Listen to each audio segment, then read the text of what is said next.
Terima kasih Datuk Pengerusi beri peluang saya untuk turun membahas. Bagus Yang Berhormat Menteri hadir bersama mendengar pandangan-pandangan berkenaan peruntukan untuk kementerian ini.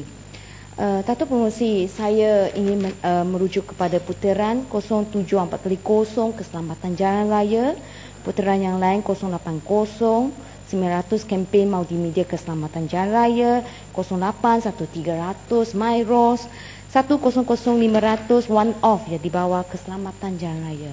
Datuk Pengerusi, saya ingin menegaskan bahawa saya tidak menyokongnya sikap pemandu yang tidak berhemah, termasuk memandu dengan melebihi had laju.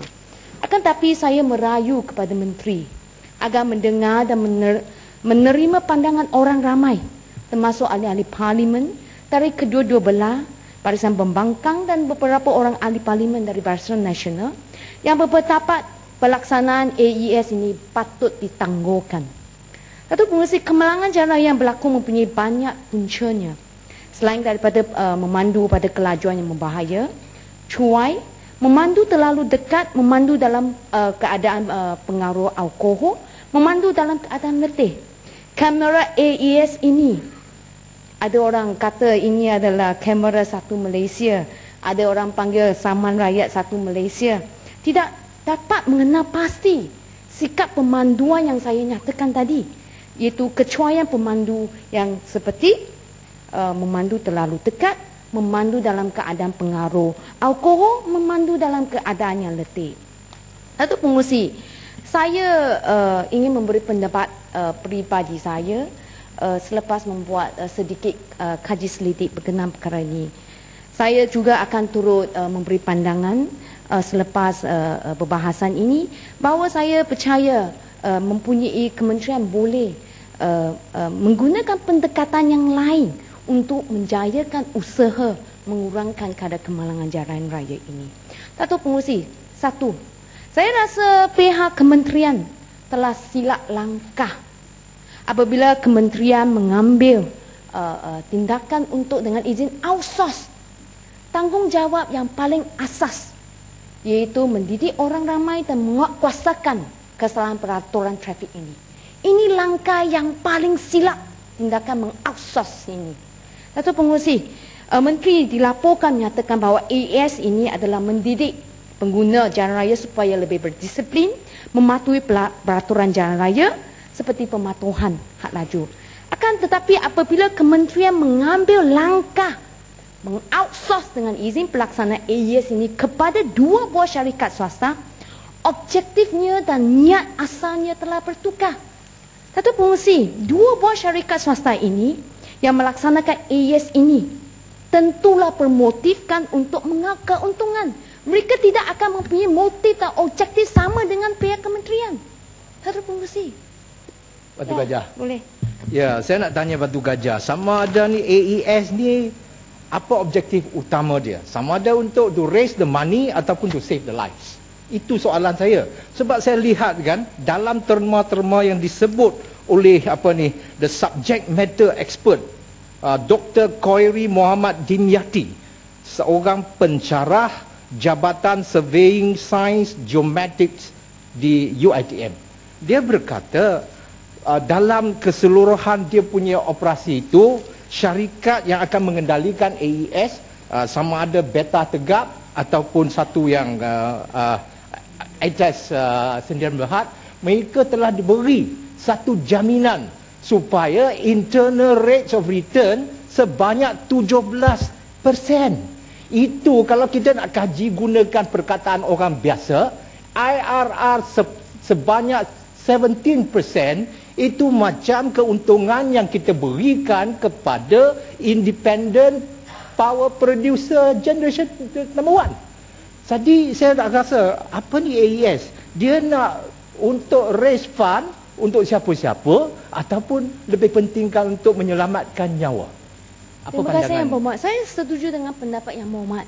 Itulah sebab tadi saya kata apabila tanggungjawab yang paling asas ini, penguasaan ini, pendidikan orang ramai kata untuk save life pengguna jalan, telah diswastakan tanggungjawab ini kepada dua buah syarikat, ia lebih untuk menjana keuntungan, mengisi tabung tanah coffers pihak kerajaan.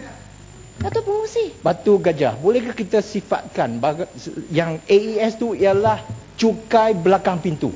Ya, memang benar. The backdoor taxation Ya, kepada memang rakyat. benar, memang benar. Ini memang benar. Dan ini sudah jadi apa Datuk Pengerusi, ia menjadi satu menggunakan pengguna jalan sebagai cash cow dengan izin. Cash cow.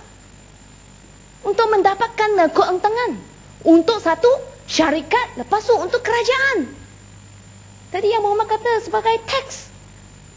Dari pintu belakang. Batu Gajah, satu lagi. Ya. Saya dok kutip kan, ada berita terbaru November the 13, 13 hari bulan November yang mengatakan rakan usaha sama bagi Beta Tegak itu, iaitu Red Flags dari Australia. Red Flags sekarang telah disiasat oleh Bandaraya Chicago kerana ada satu skandal yang melanggarkan kes etika.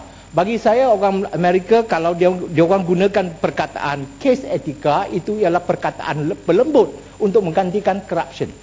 Dan kes ini telah pun dilancarkan dan Red Flags telah pun dipecat daripada 9 pembekal yang membuat pembidaan kepada Chicago City Hall untuk dia punya speed camera. Itu berlaku pada Oktober 17, dibongkar oleh Chicago Tribune, salah satu daripada akhbar terulung di Chicago, kalau siapa-siapa yang pergi Chicago. Pada November 13 pula, dia punya Chicago Inspector General, nama dia Joseph Ferguson, telah pun meminta mengeluarkan subpoena supaya semua pembida dalam exercise pembekalan speed camera untuk Chicago City itu disiasat. Sama ada Beta Tegak ni, saya rasa latar belakangnya tak ada kekuatan teknikal. Mereka bergantung 100% kepada Red Flags.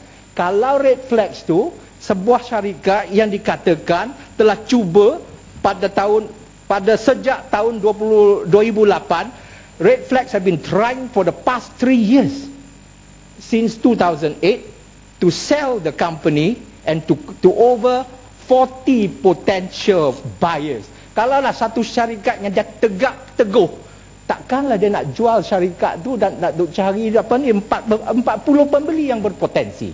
Jadi saya khawatir kalau kita serahkan projek dan kontrak secara tanpa open bidding, open tender tu, dan berikan on the platter, apa yang akan terjadi kepada orang-orang yang membayar cukai di Malaysia?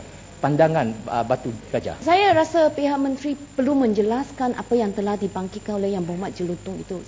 Saya rasa ini perkara sangat penting sebab Yang Berhormat Menteri telah berulang-ulang kali membuat kenyataan bertegas akan meneruskan juga tidak akan tangguh pelaksanaan AES ini. Jadi perkara yang dibangkit oleh Jelutong itu sangat penting. Saya harap Yang Berhormat boleh memperjelaskan perkara ini ketika menjawab hal berkenaan AES ini. Datuk Pengerusi, tadi saya balik kepada kes. Sangat cepat saya cuba sebab isu ini sangat penting. Pagi saya tunggu sampai sekarang, tunggu menteri datang sampai sekarang. Jadi harap boleh beri sedikit masa tambahannya. Datuk Pengerusi, tadi saya kata motif, objektif telah bertukar apabila kerajaan mengambil tindakan outsource tanggungjawab ini. Dan tadi saya kata Beta dengan ATIS ini, mereka telah melaburkan 717 juta. Jadi tentulah dengan izinnya, logiknya, common sense-nya dengan izinnya, mereka akan cuba sedaya upaya untuk mengauk balik jumlah yang mereka telah laburkan tersebut, Datuk Pengerusi. Jadi tambahan adalah pada 28 hari bulan Jun ini, Timbalan Menteri ada dalam perbahasan rang undang-undang Akta Pengangkutan Jalan menyatakan bahawa kita outsource, kita kerajaan tidak perlu keluarkan modal dan tidak perlu khawatir soal maintenance. Menteri juga mengulangi kenyataan ini, tidak perlu bayar sesen untuk pelaksanaan AES. Datuk Pengerusi, kenyataan oleh Timbalan Menteri, oleh Menteri ini jelas menunjukkan apa, Datuk Pengerusi? Jelas ini menunjukkan satu, untuk mengauk keuntungan bagi dua syarikat tersebut, dan kedua, mengisi dana kerajaan. Apabila Yang Berhormat kata, Datuk Pengerusi, mana ada kerajaan yang tak mau keluar satu sen untuk melaksanakan tanggungjawab dia? Dia mau kau isi tabung kewangannya. Datuk Pengerusi, ini jelasnya. Tanggungjawab ini adalah tersasar. Datuk Pengerusi. Dan saya panjang lagi, Datuk Pengerusi. Habis masa dah, Yang Dan Berhormat. kedua, ringkas saja, Datuk Pengerusi. Sangat jelas. Salam Datuk berucap, Pengerusi. Yang Berhormat. Salam sangat berucap, cepat, ya. Datuk Pengerusi. Saya ingin maklumkan di beritanya, Datuk Pengerusi. Walaupun speed camera telah dilaksanakan sejak tahun 1991 ya, Datuk Pengerusi. Hingga hari ini orang ramai masih mempertikaikan keberkesanannya, Datuk Pengerusi. Dan sehingga menteri baru di Britain tersebut mengambil langkah menyiarkan semua maklumat di setiap lokasi kamera tersebut, sama ada berapa kejadian telah berlaku, apakah ada penurunan atau peningkatan, dan juga berapa orang telah dikenakan tindakan. Semua maklumat mereka terpaksa transparent. Dan saya akhiri dengan sebab tak ada masa, saya ingin juga menyatakan bahawa statistik 60% kematian of the 6,000 setiap tahun 60% adalah penunggang motosikal dan pembonceng motosikal. Saya ada maklumat dari Maros, Datuk Pengerusi. Itu sasarannya. Bukannya kamera ia tak tangkap, macam PJ Selatan kata, tak tangkap motosikal. Mesti adakan lebih motosikal lain. Dan tadi saya kata ada bagi cadangan, dan saya ada laporannya daripada pemandu tahun 2011 di mana ada menyatakan MKRA Kejayaan Kementerian Kejayaan Raya, di mana ada black spot yang telah dipulihkan, penurunan kemalangan 100%. Jadi mungkin black spot ini perlu dipulihkan. Tapi saya terkejut, surat khabar hari 17 hari bulan sekarang sudah jadi ada 1,600 black spot. Saya oleh itu kerana masa tidak mengizinkan, saya pohon nanti saya juga boleh minta penjelasan daripada Yang Berhormat Menteri. Terima kasih, Datuk Pengerusi.